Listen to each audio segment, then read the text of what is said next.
réalisateur Simon-Olivier Fecteau a plusieurs cordes à son arc pour nous offrir des courts-métrages ou longs-métrages diversifiés. Maintenant, on va reculer un peu à l'arrière dans ton enfance. Soit lorsque tu avais 12 ans, c'est là que tu as eu ta première caméra.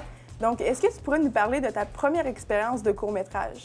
Bien, oui, en fait, j'ai eu ma première caméra à 12 ans, puis des fois, je me demande c'est pas 11 ou 10 en fait, parce que la première caméra vidéo que j'ai eue, c'est une caméra Fisher-Price. Oh!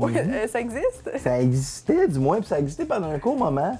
Puis c'est une caméra que tu filmais sur des cassettes audio, là, comme TDK, 90 minutes. Ça. Puis je pouvais faire un film de 4 minutes, maintenant ça roulait super vite, en petite image grosse de même, en noir et blanc. Puis fait que j'ai commencé à faire des films comme ça, puis mes premiers courts-métrages, bien évidemment, j'étais tout seul dans ma chambre, puis je me mettais en scène parce que j'avais pas d'amis. Puis, mais sinon, ce que je réalise, en fait, c'est que je travaillais exactement de la même façon en ce moment-là qu'aujourd'hui. Évidemment, aujourd'hui, j'ai plus d'expérience, puis tout ça, mais c'était les mêmes questions qui se posent encore. Fait que donc, tes racines, ils viennent de ça? Ils viennent vraiment de ça, en fait. C'est quoi ton histoire? Qu'est-ce que t'as à dire? Puis, c'est ça. Comment ça finit? OK, ça tombe! Nous sommes les Chicken Swell et nous faisons des films. Là, tu t'es dirigé dans les Chicken Swell en 2001, c'est ça? Oui. Donc, à ce moment-là, tu as travaillé vraiment avec peu de budget. Comment ça a été, cette expérience-là? Bien, ça doit être un peu comme nous autres aujourd'hui. Mais ça a super bien été.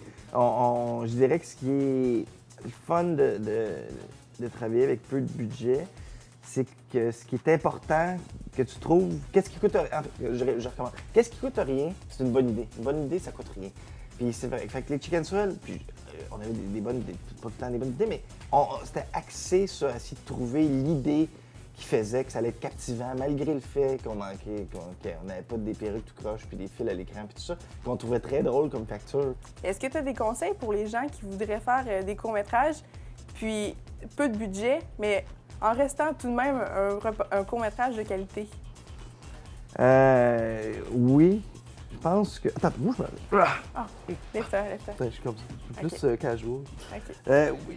Oui, j'ai des conseils, en fait. Je pense que c'est d'écrire selon ses moyens. Je pense que ce qui est important, c'est que si tu écris qu'il y a une course de chevaux avec 1000 chevaux, puis du Montréal en feu, bien, peut-être que ça va être compliqué à faire, puis tu vas le faire tout croche sans être capable d'accomplir l'idée. Mais si tu sais que tes amis ils ont 20 ans, puis tout ça, tu peux écrire un film des gens de 20 ans qui se passent dans des lieux que tu connais. T'sais. Évidemment, nous autres, dans les Chicken Swell, on trichait beaucoup parce qu'on aimait ça, justement, faire des affaires que c'était impossible qu'on ait le budget pour le financer, jamais, comme des films de martiens et tout ça. Mais on le faisait de façon très, justement, on riait avec ça, en fait. Puis est-ce qu'il va y avoir des projets qui vont suivre bientôt pour de longs métrages? Bien, absolument. Là, j'ai terminé d'écrire mon scénario de film, de mon prochain film. Parfait. Bon, ben, tu souhaite bonne chance pour ton futur long métrage. Merci. Merci beaucoup, Simon-Olivier Fecteau. C'est fort agréable.